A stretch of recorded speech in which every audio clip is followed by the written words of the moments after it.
Good evening, everybody. This is Evil Zone with another Citizen Sleeper 2 Starward Vector stream. We're on part 7. Last time, we've had a run of very successful missions. All the dice were in our favor. We figured out what the issue is with our main character, with the with the body. We managed to get the core mind and separate our mind and our body for a minute to get diagnosed, and turns out that that's not the greatest, because apparently there is some kind of other entity in our subconscious that is trying to take us over.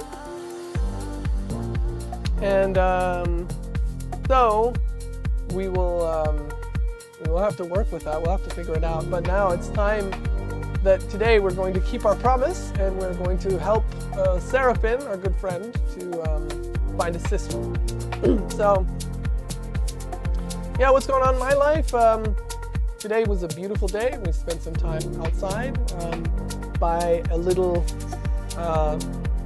river would be too much, by a little runlet that turned into a little pond where we were at. There was a playground there. My son got to play with his friend. I actually got to spend some good hours napping. I had this it's not a mattress. It's like a big pillow, but it's larger than I am, and you just fill it with air. So I had to run up and down a few times and close it in time to catch the air, and then it's like a big mattress, and you just lay on it. It was good. So while I don't have any energy drinks tonight, I'm actually I'm fit. I'll be fine. Yeah, and I got in time, almost in time, for the stream. I got back. That's why I started the stream a few minutes late.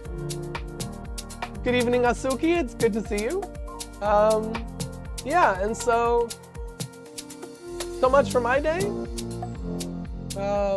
Work is a little less stressful right now. We're in the middle of summer break, so things are going a little bit easier, and I'm a little bit more relaxed, and so I'm really looking forward to tonight's stream. So enough with the yakking. Let's go and start the game. Let's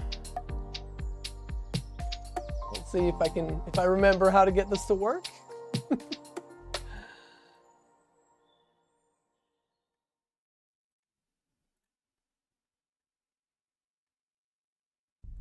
And it should be working. Yeah, there we go. Nice. All right. How are you doing, Asuki? How is your weekend going so far? How's your raid train going?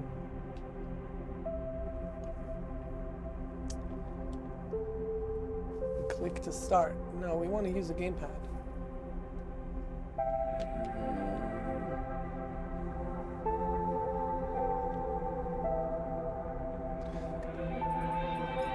Continue.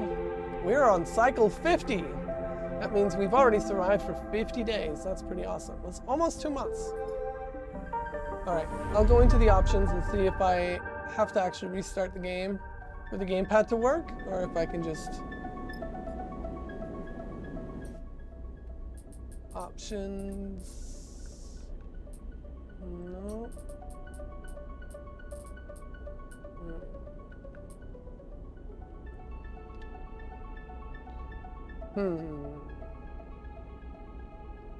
Raid train is going well. All are having fun enjoying the tunes. That's awesome. Glad to hear you're doing good. I mean, with a great raid train, what's not to enjoy?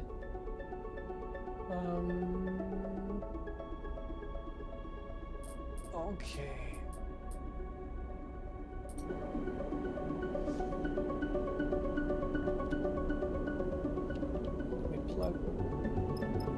There we go. I just had to re-plug it in. All right. We've spent 3 cycles. We've used up all our dice, so now it's time to move on, like I said. And now we are going to Holmes Rock because our ultimate destination Wellspring, we cannot get through the debris field without a Haznav. I think we were told that you can get a Haznav in Wellspring, so the way back should be much faster. Alright, off we go.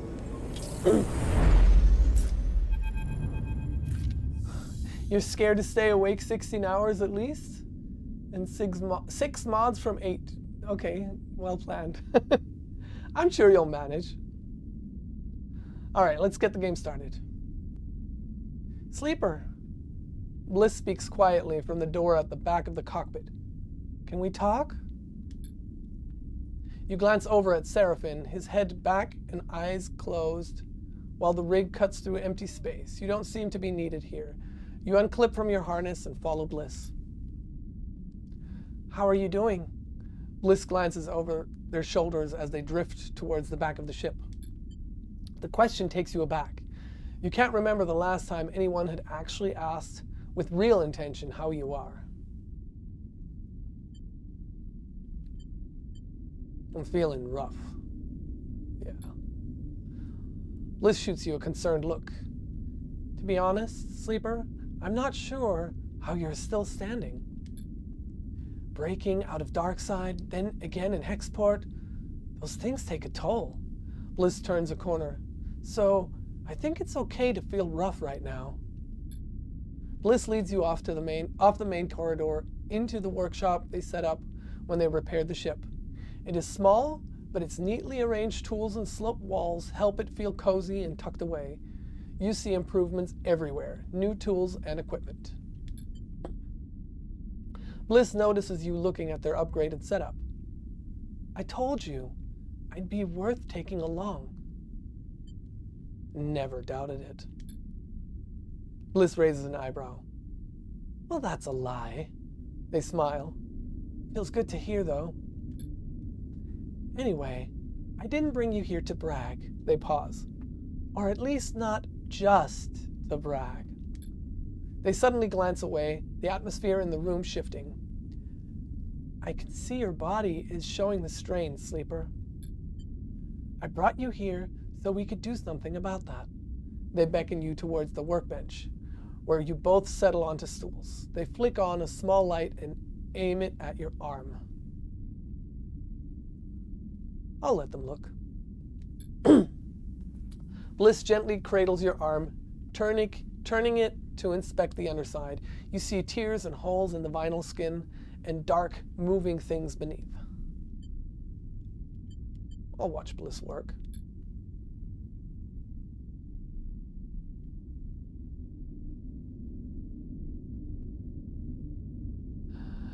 You look as Bliss brings the light closer to the biggest tear, and it glints off the metallic tendons in your forearm. Below them, you see something more fluid and wet catching the light. You know, you aren't the first sleeper I've met. Bliss talks while they inspect the rest of your arm. I actually partnered with one at my old repair bay on the Eye. Wait a minute. On the Eye? That's my character from the first game. Do I remember Bliss? Now I gotta think.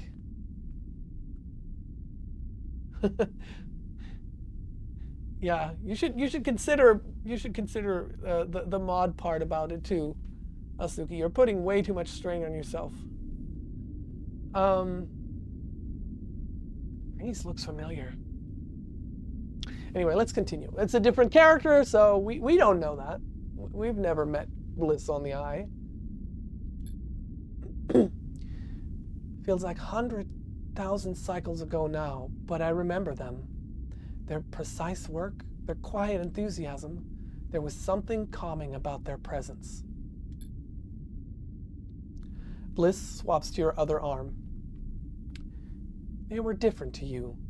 Just like one person is different to another, I suppose I can't help but remember that time. I was a different person then, that's for sure. They meet your eye. I'm going through something of a transformation myself.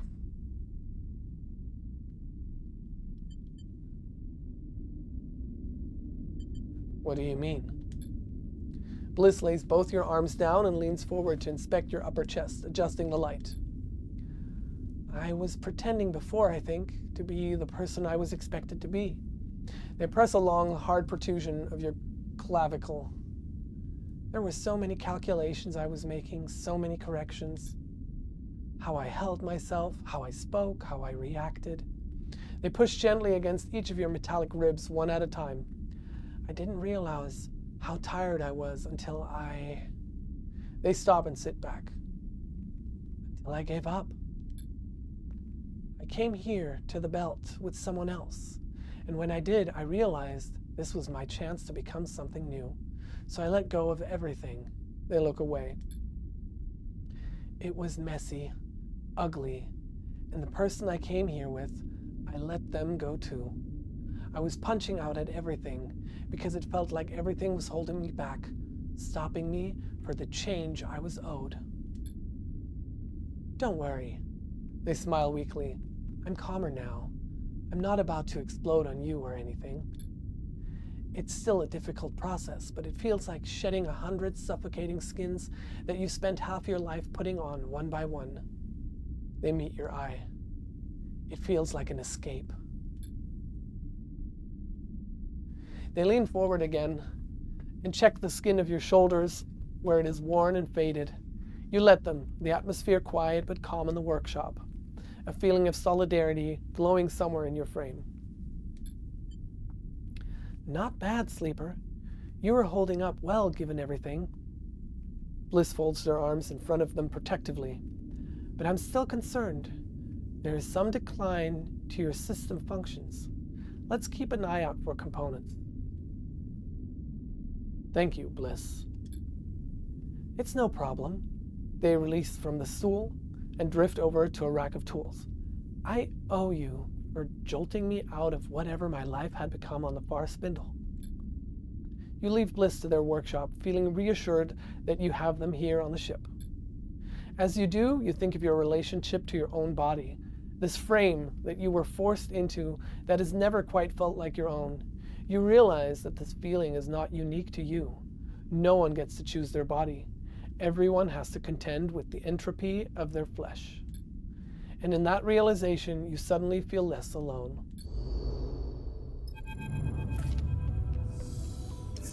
All right, at this point, I'm just going to take a quick break because I just realized I need to hydrate and I forgot to bring my hydration. I'll be right back.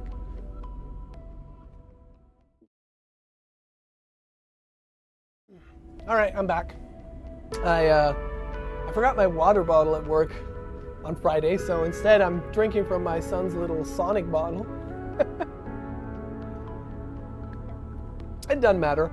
Water is water. All right. Now, let's proceed with the game. The rig, your refuge in the belt.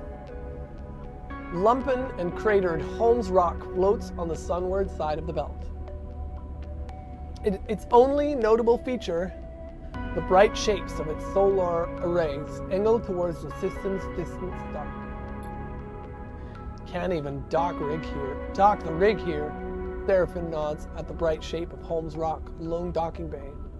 Won't fit. We'll have to park here and go out the airlock. He seems repulsed by the idea.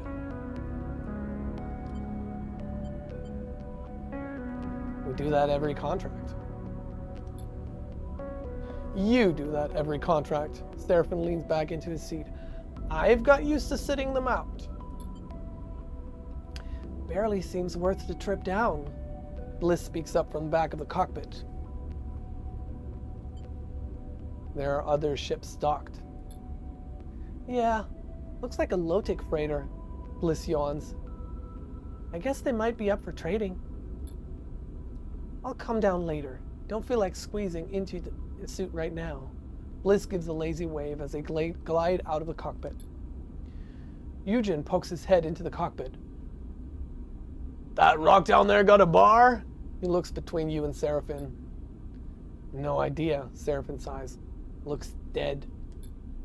Eugen squints out of the cockpit windows. I see a few warm lights, he shrugs. I bet there's a bar. He disappears in the direction of the airlock. You gaze out over Holmes Rock It certainly doesn't look very exciting, but there's refueling to be done, and maybe more besides. You might even be able to scare up a hot meal. You know, Sleeper, that low-tick freighter means we aren't far from Wellspring. Serafin gives you a sideways glance. Your sister, I haven't forgotten. All right then, Serafin smiles. Appreciate it. That's actually why we're here. I heard the pressure of the war in the inner system is having an effect on how the low-tick syndicate is being run. Just want to get there before something big goes down. He turns back to his console. You look out at the low-tick freighter, painted the same distinctive yellow as the spring tide back on the far spindle. You've heard they supply most of the water in the belt. Not exactly an organization you want to collapse. A light catches your eye beyond the rock, a warm flash that is gone as soon as it appears. You are the sunward edge here, and beyond is the inner system. Holmes Rock might look sleepy, but it lies on the shores of a corporate war, something residents will be painfully aware of. All right, we can go to the Holmes terminus. No place like home. Like home. Quiet and far-flung, Holmes Rock is often passed over by crews, but it has certain qualities for those patient enough to go looking for. We can endure by exploring the tunnels. We're not good at enduring those, so we will engage, no matter what. Barter with locals. Thanks to its remote nature, bartering is a popular pastime on Holmes Rock. You can learn plenty through trade and talk. All right, we have an automatic success, so let's do that. There's a line crossing through those. I wonder if that means it's going to damage the die. Let's find out. Because I haven't figured out yet. Nope. A place like home, +1 supplies. You make a great deal on some supplies and some good tips for local places to visit. All right, you know what? We're going to use Endure with our glitched dice because it's anyways a 20-80 chance, no matter what I do. So let's give it a try.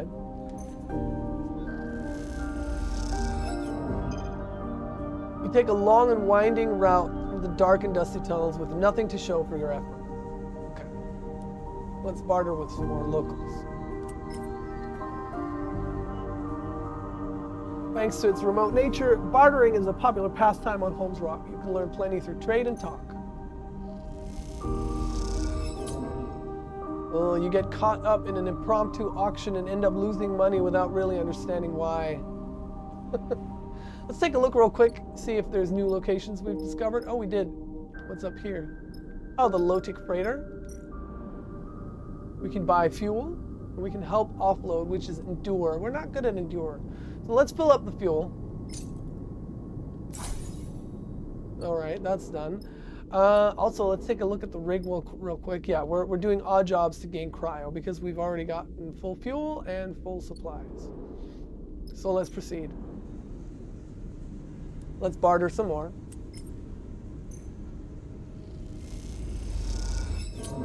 We got caught up and lose money at an impromptu auction once more. What about that last die? Oh! We get roped into lots of auctions. That's not good. All right, let's end that cycle. Oh, but we found a restaurant. That's good.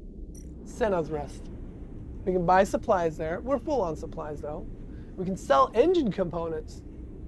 But I think we also need the engine components to... Or was that raw scrap? We can buy ourselves a meal. Let me check real quick on the ship what we need to repair our dice. In the rig workshop, we need either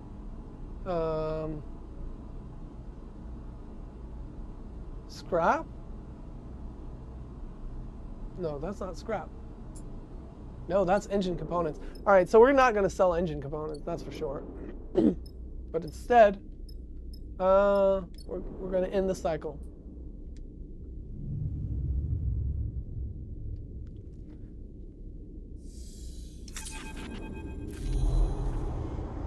unknown, a vast and dark interior.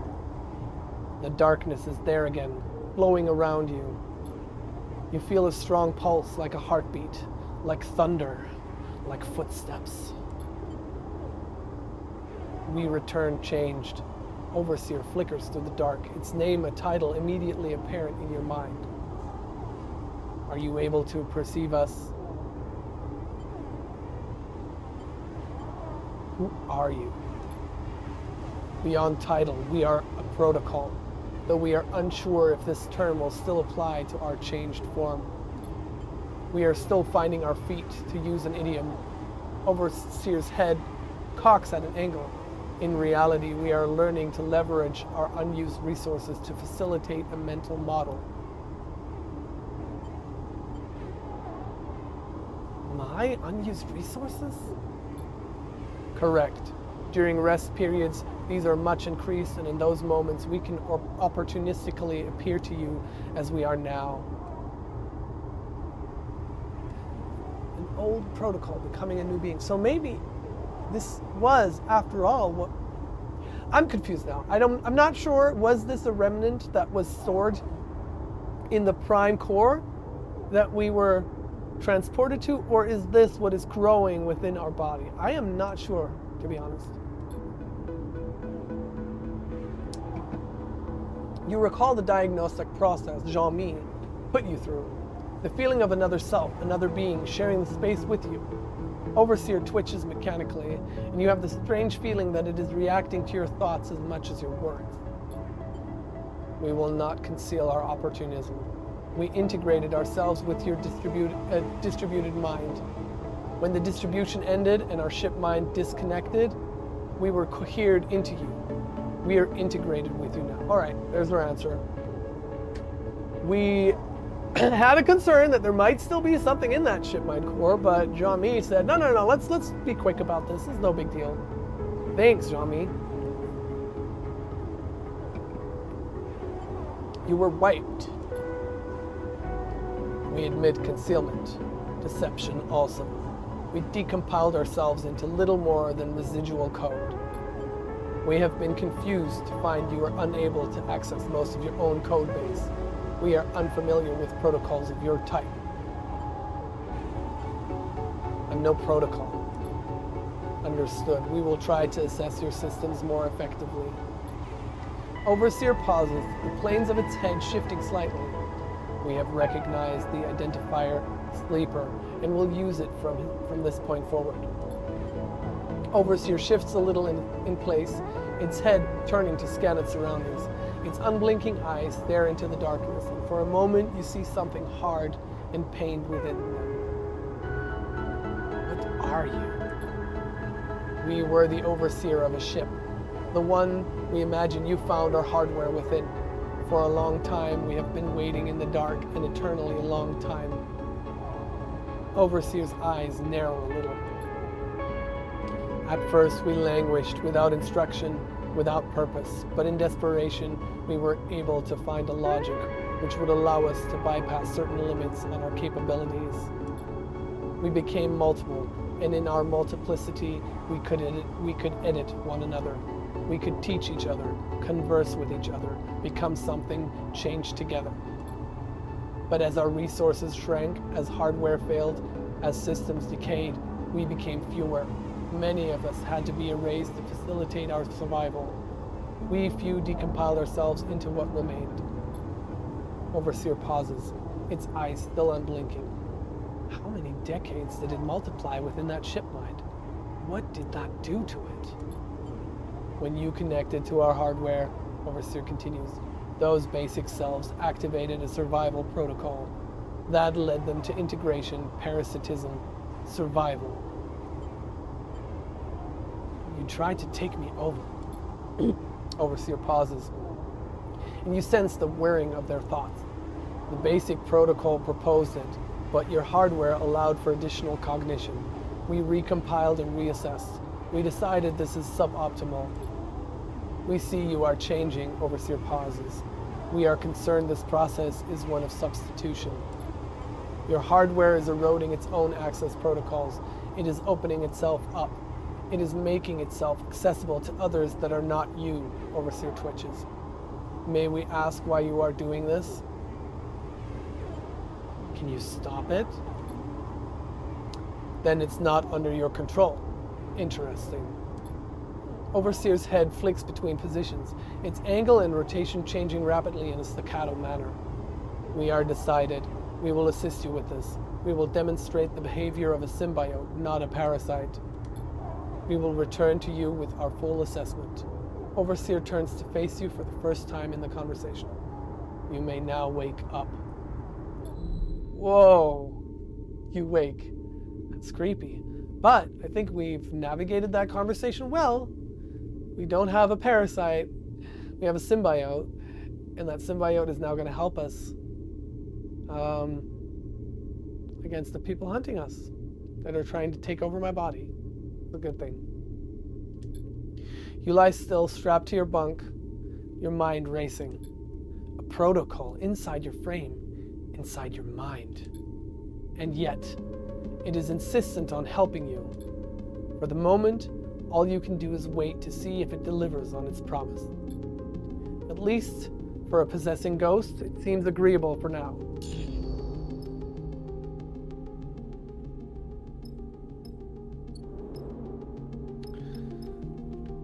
More crappy dice. Let me check. Is there something we can...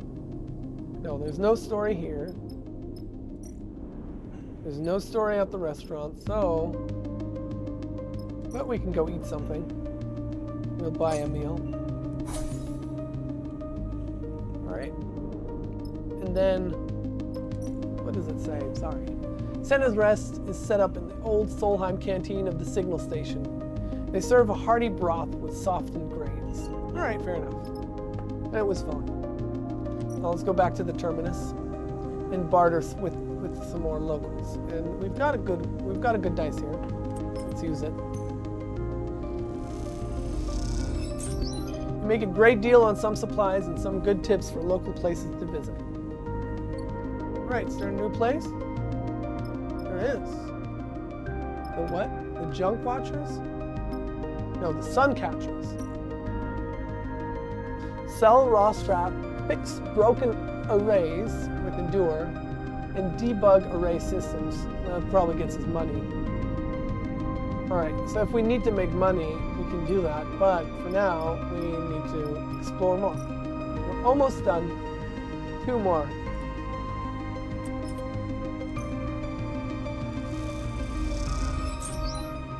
Nice. You make a great deal on some supplies and some good tips for local places to visit. Unfortunately, you're already at 5 supplies, so it's a waste. And for the last one, we're going to use that glitch die again, and we're going to explore the tunnels. Once an old Solheim signal station, now a sleepy settlement. There's a whole labyrinth of dark tunnels cut into Holmes Rock.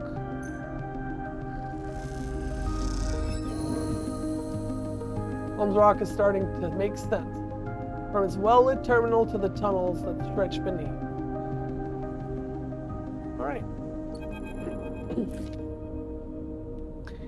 In Holmes Rock, it's impossible to get away from the feeling of living, working, and eating in a ruin. Most of the belt is built on top of the remains of Solheim's infrastructure, but there are plenty of places where the modifications or extensions to those structures eclipse the original foundation. In Holmes Rock, it is the reverse. The station is a small warm patch at the center of a network of tunnels and bays at the center, and bays that stretch within the rock, most of them dark, damped, and wrecked. A sprawling foundation that will never be built upon. Every so often, gliding on your way between Senna's Rest and the Suncatchers, or from the docks to the depot, you find yourself in one of those dark tunnels. That's where you are now. You float, stopped at a four-way intersection, no light visible down any tunnel.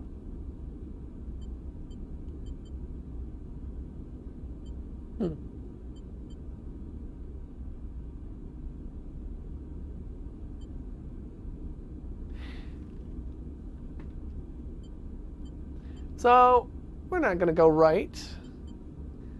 And it's Pride Month, so we're not going to go straight. We'll go left. You kick off gently from the wall and head into a cylindrical passage clad with panels that hold back the rock.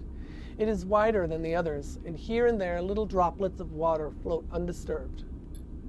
At the far end, you see a faint point of light, the warm glow of a lit passage. Suddenly, you hear a rustling in the dark and a shrill sound that you can't place. There is something out there. Turn back or rush through. 25% of a negative outcome. No risk, no fun. Come on, I want to know what's there. Rush through. Ooh! Trying to calm your nerves, you overcompensate and kick off too hard. You fly through the tunnel, droplets of water spatting you, and collide with a metal crosspiece you haven't seen. Ow! You bounce off it, tumbling through the air before you catch yourself on the wall. You curse in the dark and move towards the light. Then it hits you. Something solid and meaty slamming into your stomach and spinning away. You press off the wall and push on as a shrill wail echoes behind you in the dark. What the hell was that? When you reach the lit passage beyond, you turn back, but the tunnel is silent and still. Ugh. You continue on, but you can't shake the feeling of being followed as you ascend back up through the station. Perhaps next time you'll take a different route. But I discovered a sealed bay.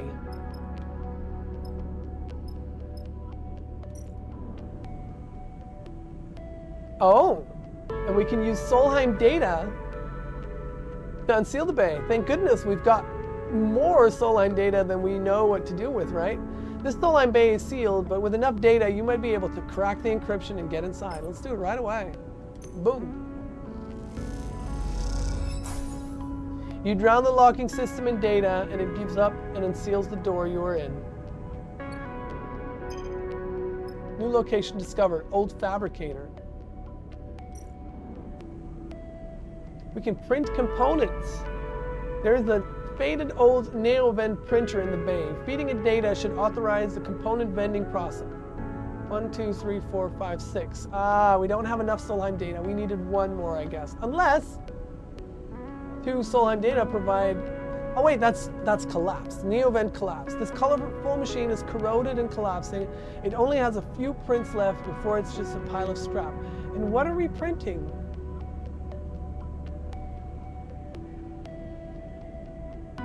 Well, let's find out.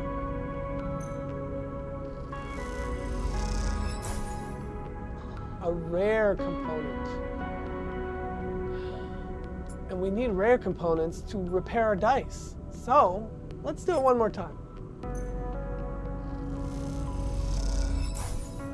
Nice. The machine screeches into life and prints out a pristine-looking component. You're amazed it still works. That's awesome. That's really awesome. All right. So that's a place to come back to if need be. Is there a way to relieve stress?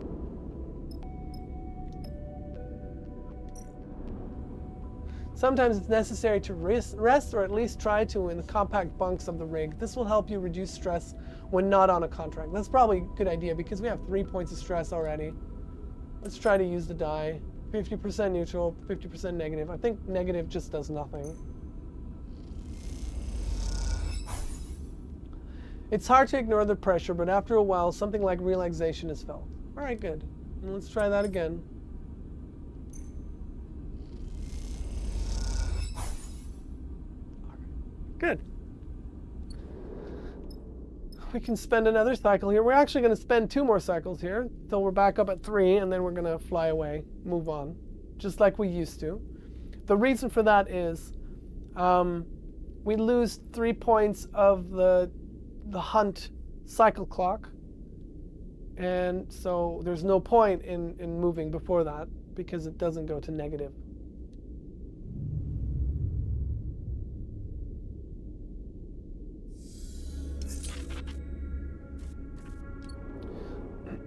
So now we can work at the sun catchers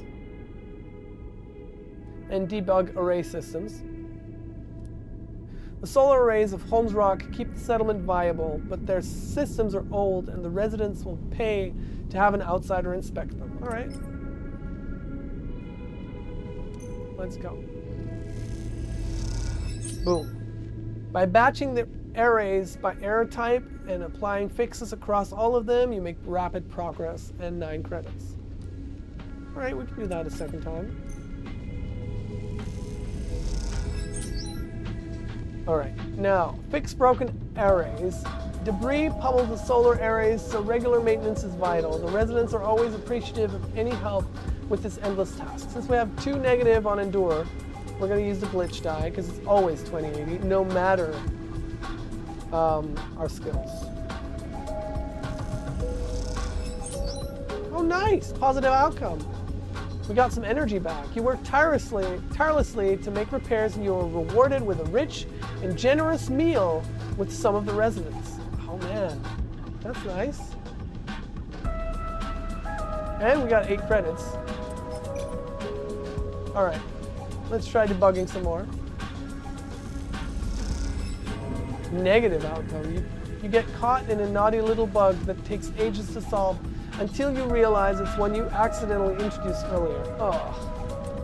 All right, no money, just exhaustion. Let's try again. Ugh, another negative.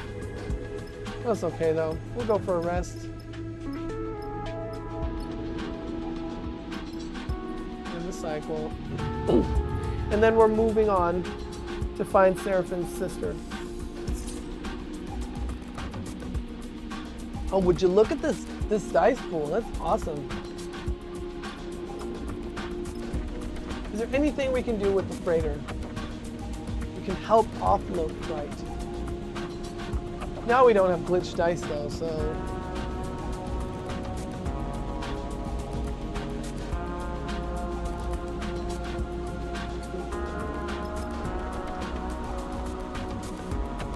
I mean, you know what? We have a 6. We have a bunch of 6s. Let's give it a try.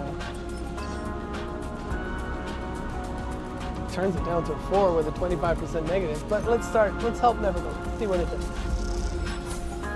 Neutral outcome. You make good progress with the cargo, and once you're done, the crew throws you some chits, as promised. Okay. So instead, we'll debug more array systems. That gives us good money. Yep. Make rapid progress again. And again. And now let's see what the bad dice does. 50% negative. Yep, as is to be expected. And the last one, 25% negative, is also a positive outcome. All right, good. Now we made lots of money. We're hungry. We'll eat once more here at Senna's Rest. You suck the broth through a straw, the soaked grains giving a chewy texture to the fragrant soup. All right. Moving on. Oh, there's a Solheim bunker here? Ah, that's the one Uni wanted us to take care of. Uni has found the location of a bunker facility, a potential treasure vault of data and Solheim tech. You will be the first people to set foot here since the collapse. You know what? Let's do that before we go, because we're already here.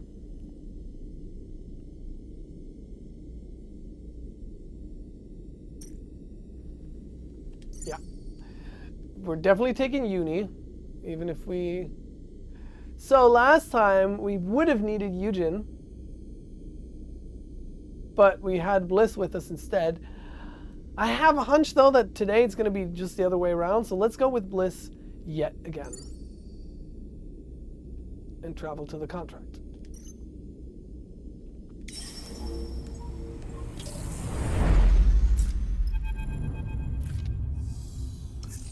That's it. Serafin nods towards the featureless asteroid. Those are the coordinates Uni gave me. You look at the rock. It's like thousands, hundreds of thousands of other rocks in the starward belt. All these objects, much the same, spread across a huge circumference of space.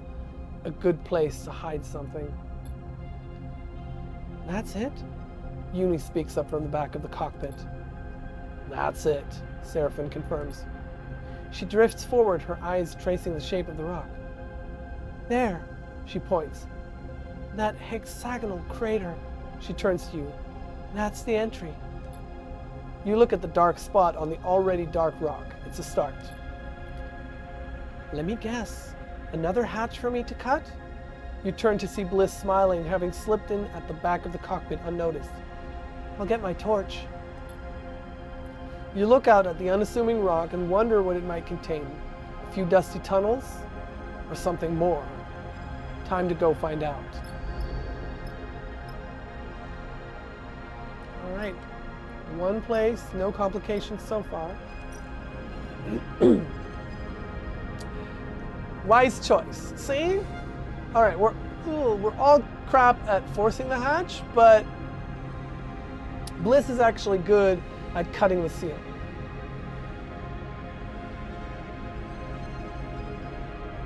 Forcing the hatch would have probably been better progress, but that's okay. The hatch has been sealed intentionally. Precisely cutting the seal away will be the safest way to gain entry.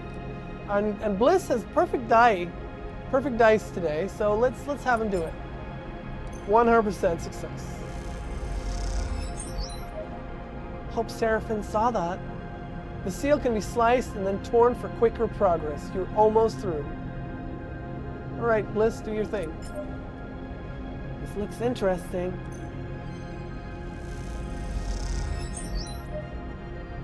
That's how we do it. Alright, halfway there. Uni has really good dice too, though.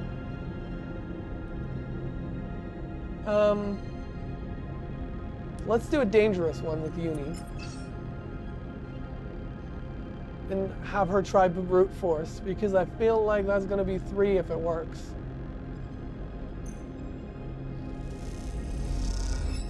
Oh! Double stress. The hatch is massive and heavy corroded.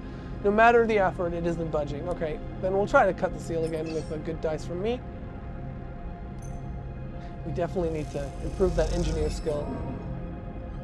Negative outcome. The seal flares and burns dangerously hot. Care is needed. Alright, let's try again. 50% negative chance. No. We're going to take some stress to push ourselves and re-roll the dice. Right.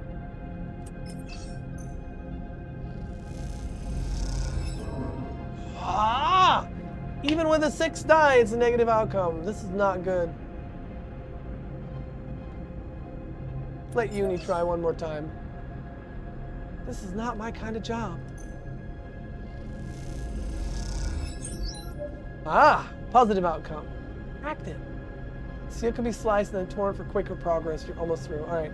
We're not going to risk... I'm already way too stressed. I'm already halfway stressed out. I'm going to end the cycle right there.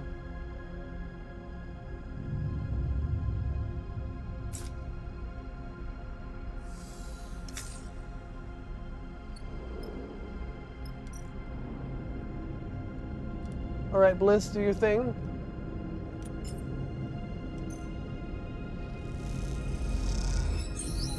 Yes! You have access to the bunker, but the question remains, what awaits inside? A new location, the access spire. Hack doorway, spire hack. The spire leads into a vast space. What is this place? The only way to find out is to hack the final doorway. Well, good thing we have 2 hackers here. One final airlock stand between you and the interior of the bunker. It is in pristine condition. All right, I'll start hacking with automatic success.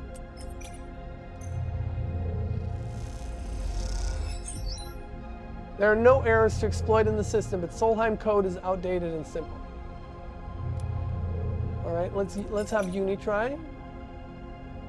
Calculating the outcome.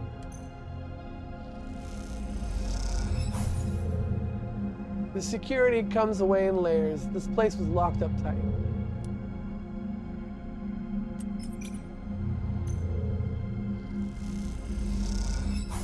The security comes away in layers, all right. 2 more. We got this. Oh, the security for the airlock is still active. Is this facility still running? Or stress on me? It's not good.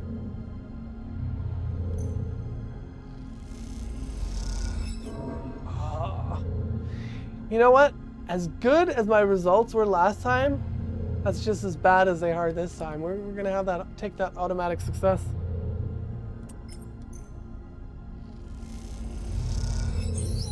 There's a squawk from the control system and the door clunks. You can get inside now. When you entered the access spire, the crew suddenly went very quiet. The images of a vast space seen through the viewing windows, the pristine wall paneling, the cool and the quiet. There is a sacred mood to this place, a feeling of hallowed ground. Now, as the facility's final entry lock whirs, flooding the passage with stale, dusty, 10,000 cycle-old air, Uni speaks. It's impossible. She drifts down the spire and out into the cavernous interior.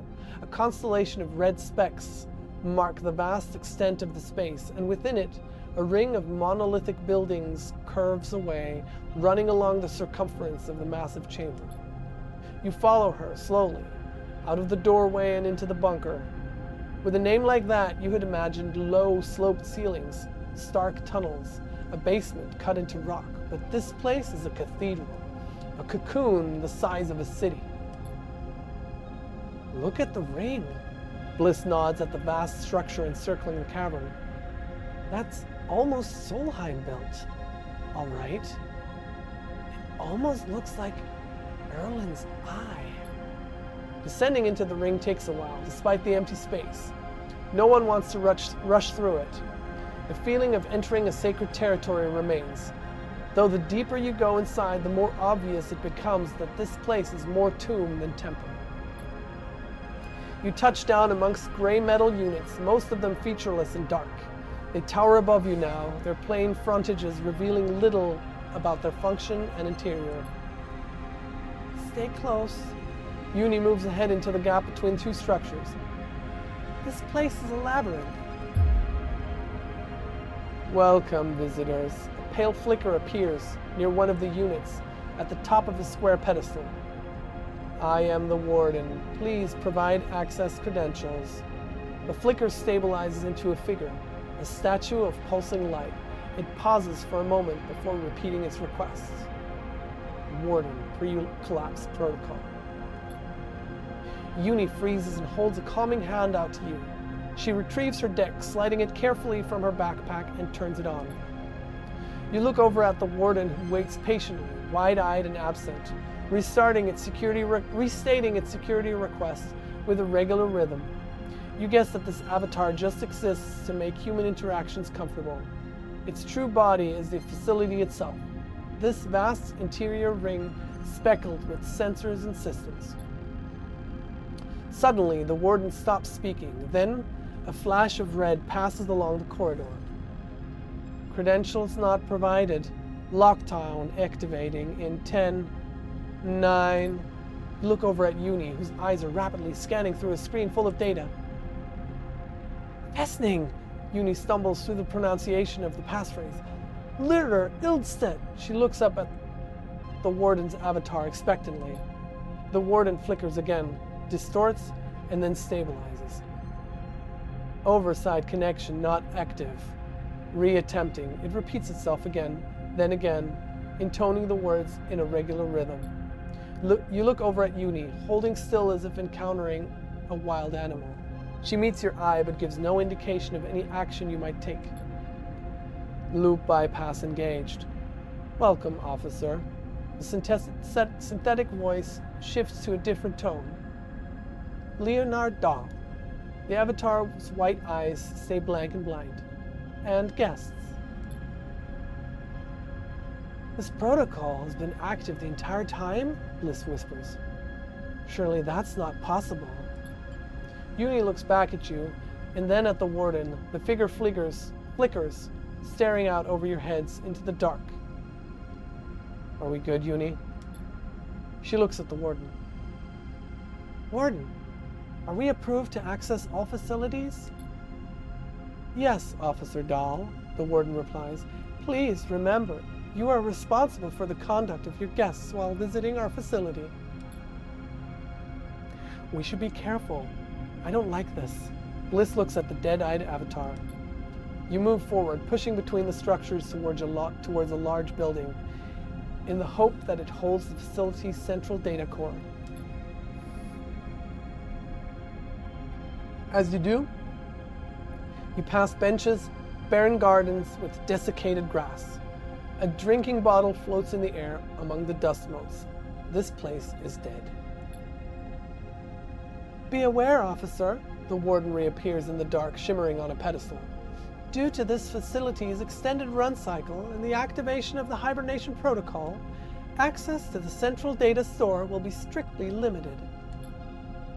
However, if you wish to show your guests the habitation facilities, I'm sure they will enjoy the tour.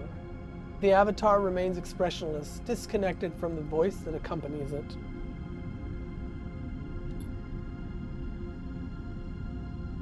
On a personal note, I'm glad to see you return to the facility.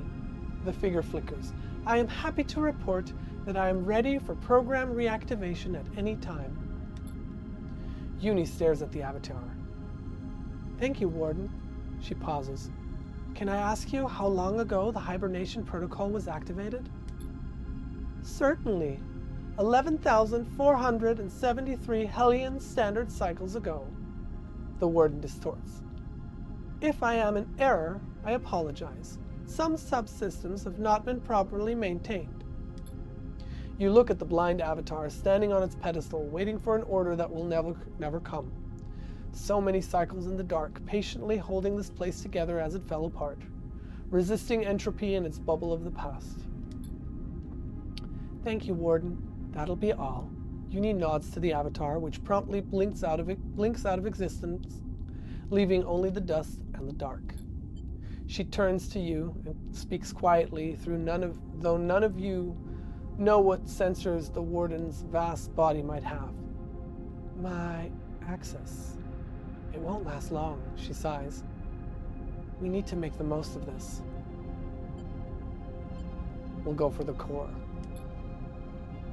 The Warden won't like that, but it's where the data is. She glances around. We can try to be delicate, take it little by little. I don't know how long this will last. Uni sighs. Let's get on with it. Warden stress, your nervous host. All right, we have the ring facility and the bunker core. What can we do with the ring facility? You can get Solheim tech and Solheim souvenirs by exploring the hab units and searching the storage. But we're actually going for the core. Wait, was there anything else there?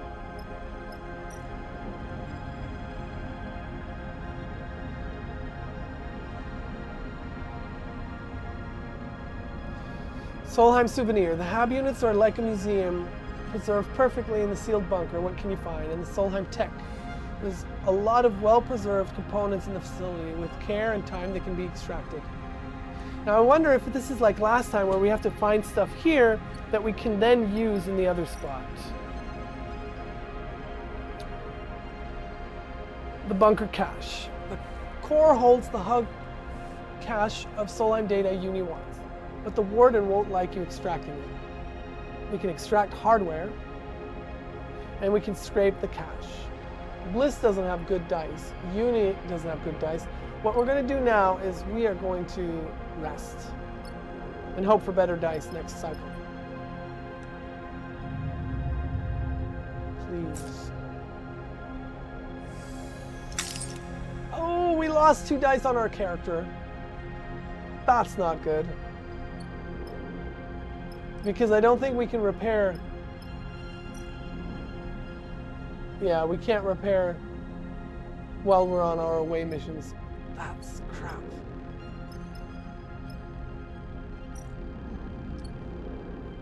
Uni.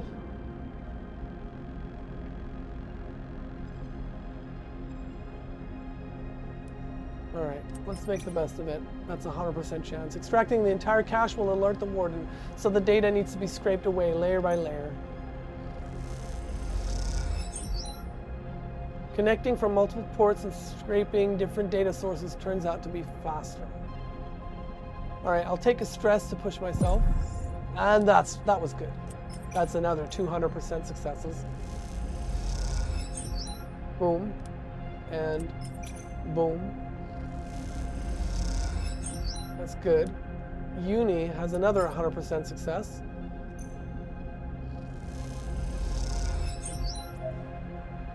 Pretty perfect. And she has another good die she can use.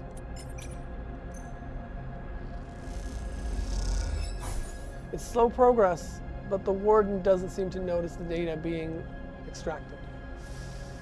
What does a 3 mean? On bliss. This looks interesting. 25% chance of negative, and I think neutral will also add stress, but nevertheless, let's try it. Fingers crossed. Yes! We smashed it. Systematically cutting the connections to a drive allows the entire thing to be pulled free. Awesome. And now that one has a 50% chance of a negative, right? Yeah, no, let's not do it. Let's rest.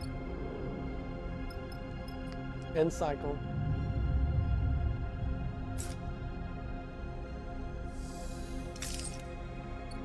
Oh, or you lost another die. That's not good.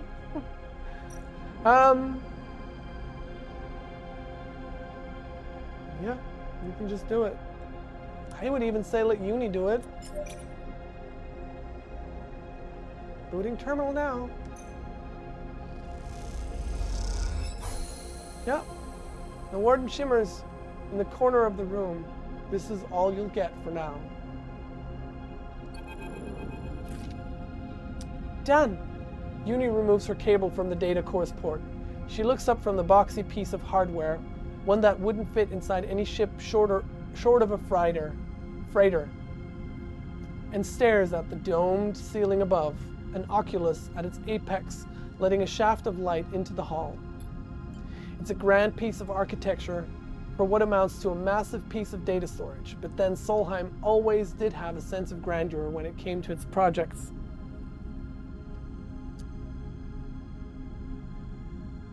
Why should a secret signal monitoring facility be any less opulent than its other buildings? Find anything good? Hard to tell. She squints at the vast data core. There's too much in there. I barely scratched the surface. We'll only know what's really there when I have time to process it. We should go, Uni sighs. I'm not sure how the warden will react. She looks back over her shoulder at the vast core. I don't think we'll be let back in to get more. As if listening for its name, the warden suddenly apparates on one of its pedestals. It stares, statuesque, across the hall, its eyeline way above your head. Officer Dahl. Its voice sounds strange now, stretched, drawn out. I have detected inconsistencies in the central data core. I believe there may have been unauthorized access. Uni looks at you nervously. Thank you for bringing this to my attention. I will investigate when I can, but for now, my guests and I, she looks at you, have to depart. The warden flickers. The warden bends and warps. The warden screeches a pulse of digital noise. Ooh. Of course, the warden's voice is still broken, still slowed. I hope you enjoyed your visit to this facility. Uni looks up at the blind statue. Something is moving inside, making its skin, if it has a skin, bend away from its body. Let's go, Uni. Uni nods and glides with you out of the domed hall. Yeah, I don't want to know what happens there, right? You and Uni kick off from the ring outside the core and rise up towards the spire you entered through. As you do, you watch a few of the red lights embedded into the framework of the cavern flicker. Uni turns to you as you ascend through the dark. Do you think the warden is sentient? I mean, as a sleeper, maybe you... She goes quiet. I thought you might know. It could have become sentient. Since the collapse? Is that possible? I suppose with no oversight from Solheim technicians, the protocol could develop some rudimentary learning skills. She pauses. Seems unlikely it could learn to think, though. She looks up at the approaching spire. Bliss is waiting for you in the access spire. Time to close up? Let's get on with it. Uni cycles the airlock and you go through, now in your suits and helmets, ascending the sealed spire. As you do, you look out of the viewing windows and something catches your eye. The ring's red lights and those few left on inside the cavern are turning off, layer by layer. You turn to Uni, but she is already looking out of the opposite side. The warden is shutting it all down, Uni pauses. She's ending it.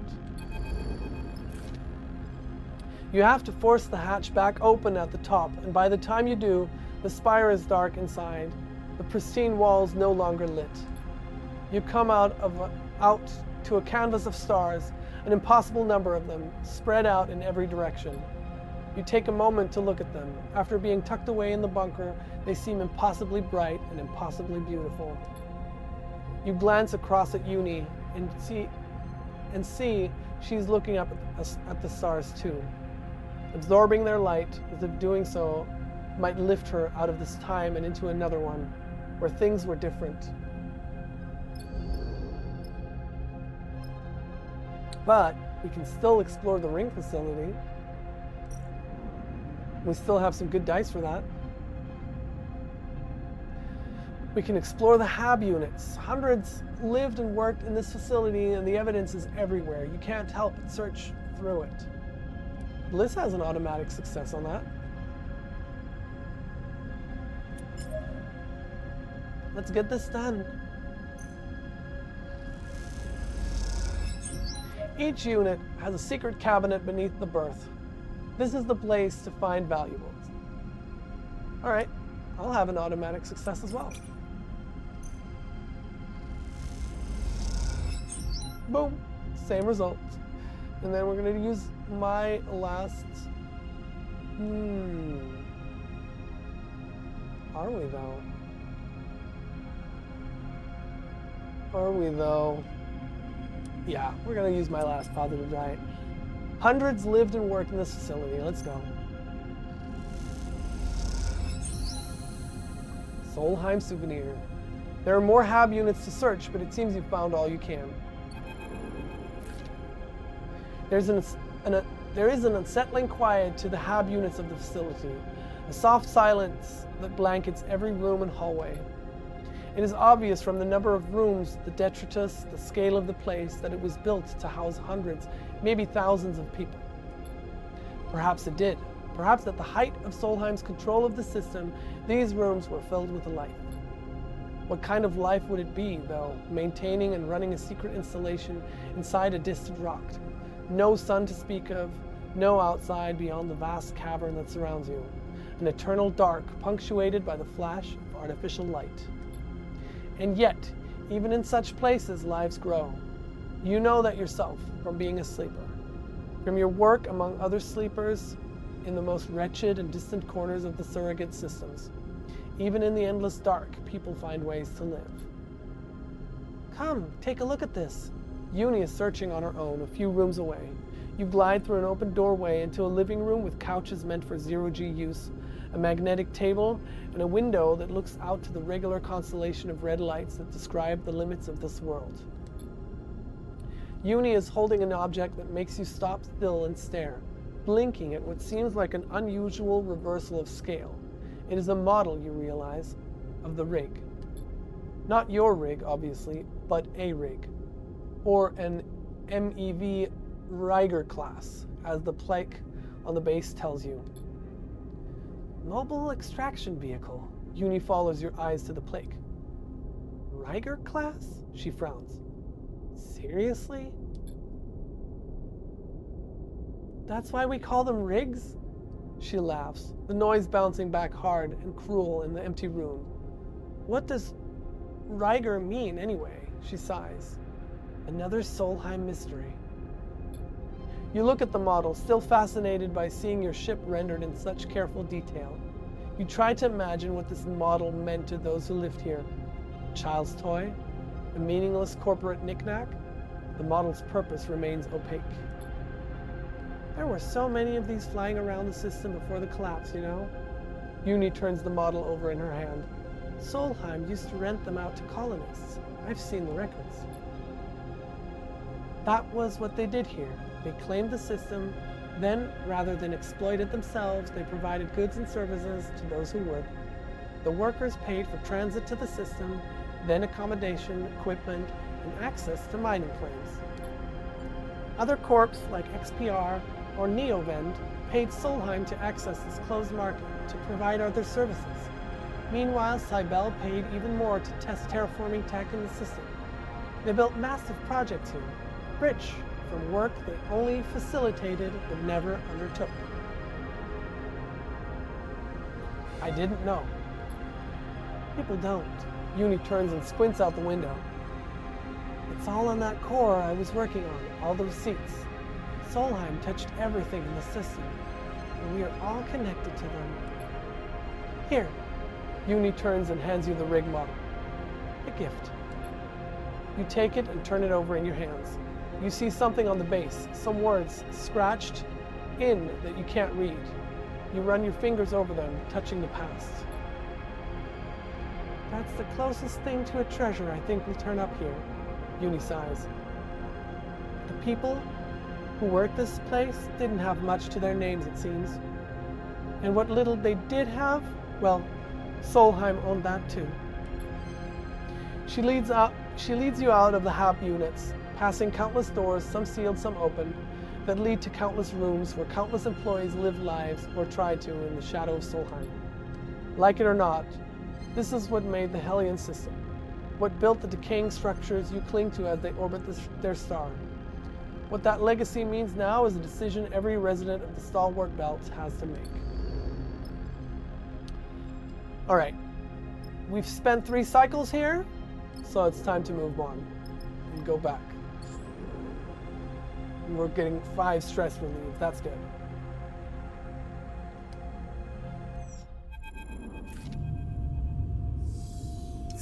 Serafin settles at the rig at Holmes Rock. The old Solheim area is glinting in the sun. Looking out at the station, you suddenly remember the model Uni gave you, and you take it out of your pocket. Seeing it at full light, you notice it's made from cast metal, surprisingly detailed and robust looking. Well, look at that, Serafin glides over. It's a mini rig. You let him take it. He turns it over in his hand, looking at it. What a find. He gazes at the model ship. What are you going to do with it? Mounted on your console. Really? Serafin grins. Well, we can do that for sure. He looks at the model for another moment, then pats you on the shoulder. Good call. Everyone can enjoy it then. He takes the model and glides over to his console. I'll get it sorted. He turns back smiling. Gonna look great. Sleeper. Uni puts a hand gently on your shoulder. You turn to see her smiling a rare smile. Thank you for going out on a limb for me. I know that wasn't the most profitable job, but what we found, I'll be thinking about it for, well, ever. I managed to extract some data that you can use, and I'm going to search through everything we pulled out from the bunker. Uni looks down. I want to show you it was worthwhile. It was worthwhile. She nods. I'm glad you think so. I'll also start seeing where to find the kind of tools I need to work with data like this. Her smile is fading already, replaced by a familiar, determined stare. We can't let it go to waste, but my deck is not going to be enough. Darkside might be the only option. It is the biggest remaining Solheim facility in the belt. She sighs. I'll look into it. Either way, thanks for bringing me with you. I'm glad to be part of this. The smile returns. For as long as you'll have me. She looks away nervously, and then, before you can respond, she's gone. Off to find a corner of the ship where she can dig through data she pulled from the past in order to build a better future. A dark side? Going to dark side, that would be pretty bold. I think we need to figure some things out before we can dare doing that. Major drive complete. We got 2 points. We need another 2 points, and then we can improve one of our skills again. We're sitting at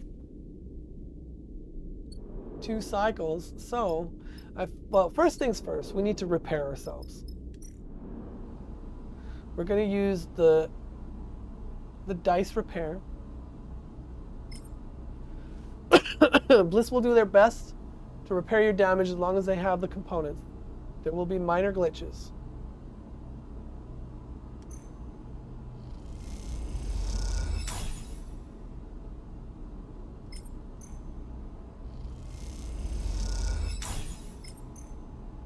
Alright, that's those dice repaired. Now we should fabricate some more. Let's do it twice. The machine screeches into life and prints out a pristine-looking component. You're amazed it still works. Oh, we're not... You know what? Are we ever going to come back here? No, but we'll save the Solheim data because we never know what we might use it for somewhere else. So, with these good dice, we're gonna go to our ship. We're gonna relieve stress once with a 100% success rate because I want to know what happens if we rest and recover and get a positive result. We reduce 2 stress. The rumbling of the ship, the close quarters, the darkness, it creates a sense of calm, a suspension of fear for just a moment or two. All right, we're gonna take that good die and make some more money with the sun catchers. Debug array systems.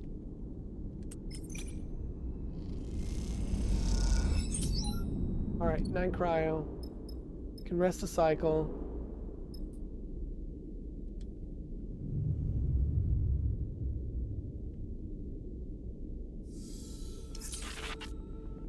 Ooh, 2 glitch dice. Let's use the glitch dice with the sun catchers over there and help offload freight.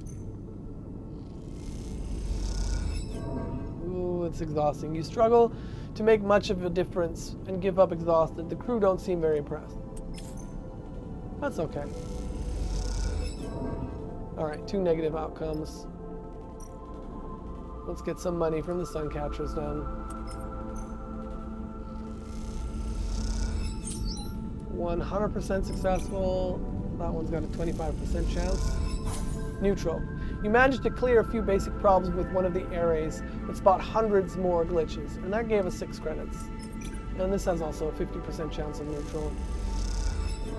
Ooh, negative outcome.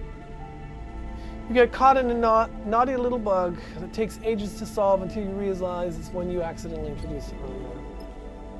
Right, let's grab a meal.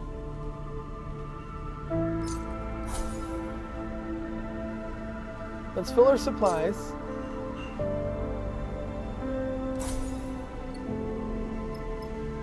And actually, it's also buy fuel.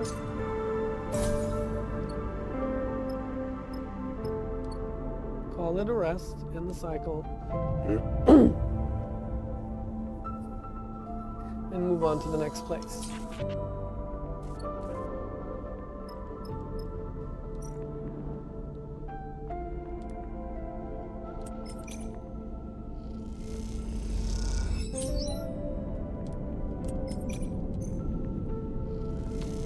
Positive, neutral, another positive.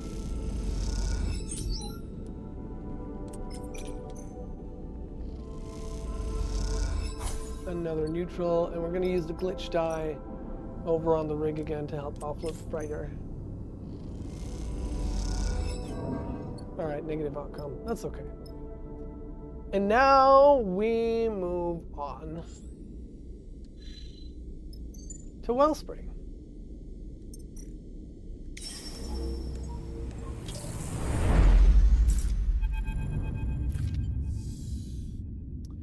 Serafin!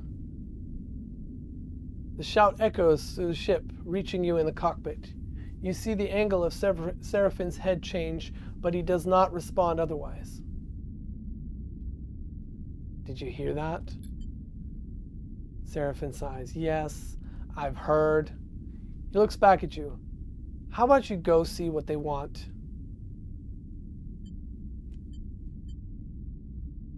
I'll go investigate. They called you, but all right, whatever. You unstrap from your seat and glide out of the cockpit. You run into Bliss in the corridor. Where's Serafin? He's got to be the guilty one. They look impatiently over your shoulder. Bliss shakes their head. Come on, you need to see this. You follow the irritated Bliss through the ship, down into the cramped storage units tucked between the main ship and the hull. As you enter, you are greeted by total chaos. Amber globs of liquid rotation float in the air and cling to the walls, while chunks of dried food spin slowly, breaking into crumbs. See? Bliss fumes. Someone opened up one of the supply crates and left it like this. They point to a crate in the storage netting with the lid pushed open. You look at the mess spilling out from the crate. Who could have done this? I'm good at Intuit. 50% positive chance. Let's inspect the remains. Neutral outcome. You take a moment to pick through the food and find a torn, open pouch of liquid rations. You turn it in the light and see a set of evenly spaced gashes at the edge. Looking at the chaos, it's hard to imagine a person doing this, especially one of your crew. Bliss puffs out their cheeks. I need a break from this ship. They look at you. Help me tidy this up. You spend the rest of the journey packing the crate away and disposing of the spoiled supplies, but as you do, you can't help but wonder what actually happened here. When you're finished, you take one last look around the storage bay. As you gaze around the now cleared space, you have the same feeling of being observed by unseen eyes as you felt in the tunnels of Holmes Rock. Oh shit. We got a stowaway. And it's whatever that... All right. I guess we took something with us from Holmes Rock. As he brings the ship into Wellspring's docking ring, you notice a rare tension in Serafin's piloting. He jerks the stick a little too hard while the docking bridge extends, and a proximity alert goes off. He curses under his breath. Relax, it'll be okay. I've docked this ship 100 times, Sleeper. He keeps his eyes on the monitors. I am relaxed. That's not what I mean. Serafin doesn't respond, but you see him grip the rig's controls a little lighter. As the ship stops, the docking bridge connected, you lean forward and look out of the cockpit windows, trying to get a good view of the icy surface of Wellspring below. The harsh, gleaming ice gives way to the steep sides of the cut, the asteroid's one city. It glows and streams with warmth, and peering down into it, you cannot see the bottom.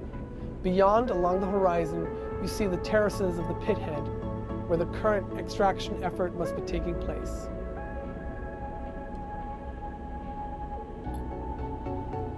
Serafin runs the shutdown sequence and unclips from his seat. He turns back to you, a flinty look in his eye. I'm going to head down into the cut. I've got a few leads to follow up on. You get the sense he isn't asking for permission. Let me help. You can check out the city if you want, but I'm not following along, Sleeper. This is my trail to follow. Before you can respond, he pushes past and glides out of the cockpit. You turn and watch as he pushes past Bliss in the doorway. I missed something? Bliss shoots you a look. He seems even more irritable than usual. It's his business. Fair enough. Bliss sighs. Looks like a stopover at Wellspring for a bit then. They zip their jacket. I'll be in the markets. At least Lane's unlikely to come out here to pick a fight with the low-tick syndicate, Bliss shrugs. They turn and head towards the airlock, whistling softly as they do. Eugen comes out of a side door as Bliss passes. He stretches and squints at you. Permission to find a bar down there? Yeah, he grins. Just joking. I know I don't need to ask. He winks and follows Bliss. I'll wait with the ship. Uni's voice echoes through the thin interior wall of the corridor. I've got archiving to catch up on. She pauses. There's nothing older than 1,000 cycles on that snowball anyway. Wellspring, the base of the Lotic Syndicate. As you look out across its icy surface, you remember Malik, the captain whose ship you saved and for whom you surveyed the ice asteroid. You also remember how he promised to repay you for your actions should you ever cross paths again. Perhaps Wellspring is a good place for you to make that happen. After all, if Serafin's sister is here, surely the Lotic Syndicate would be the best place to find her. And this is a good place to stop for today and continue next week.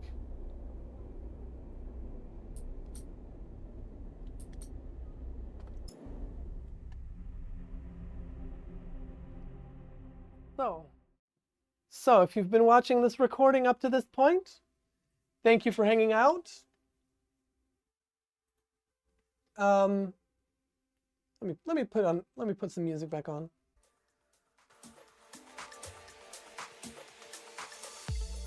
Yeah, like I said, if you've been watching to this point, thank you. If you're watching it on YouTube, if you're watching the re-recording, consider leaving a like, considering leaving a comment. Any suggestions? Should I do things differently? Are you liking what I'm doing so far?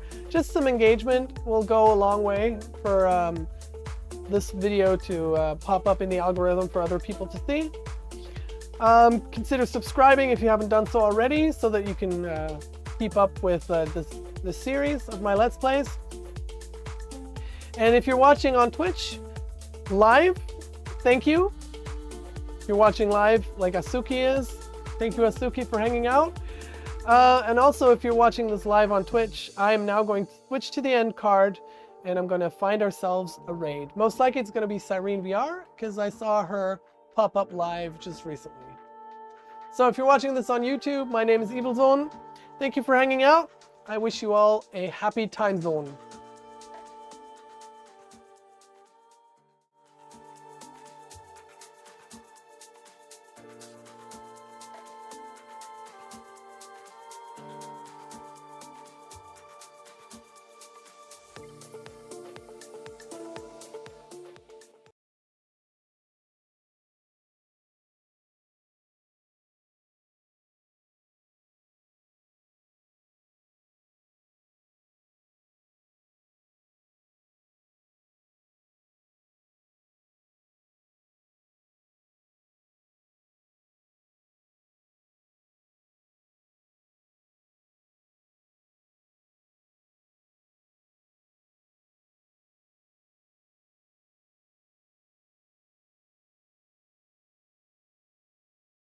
Using the I was using the cap that's the same as the one from Terminator. What? Oh, Evazon, hello. I was lurking a little on your stream before. Come on, let's get out of there. We're just trucking today.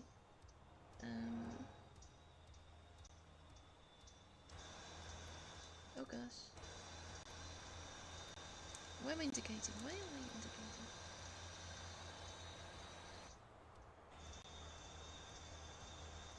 indicating? Come on, we can do it. We can do it.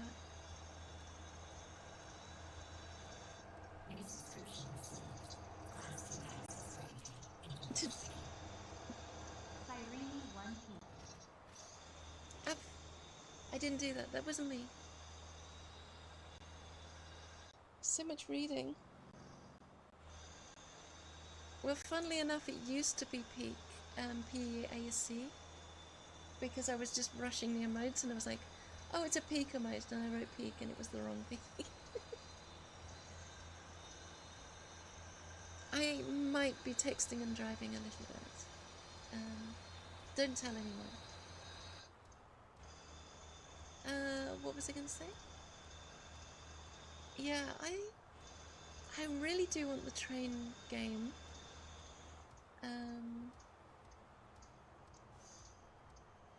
But I'm kind of waiting to see if I need to spend the money on VR hardware. So I've got to the point where sorry, this bus has really killed my momentum.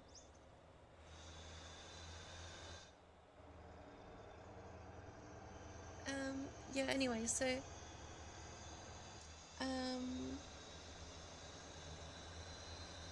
yeah, so I was basically thinking maybe just in case I need to spend money on anything, I shouldn't buy any more games, but I still really want the train one.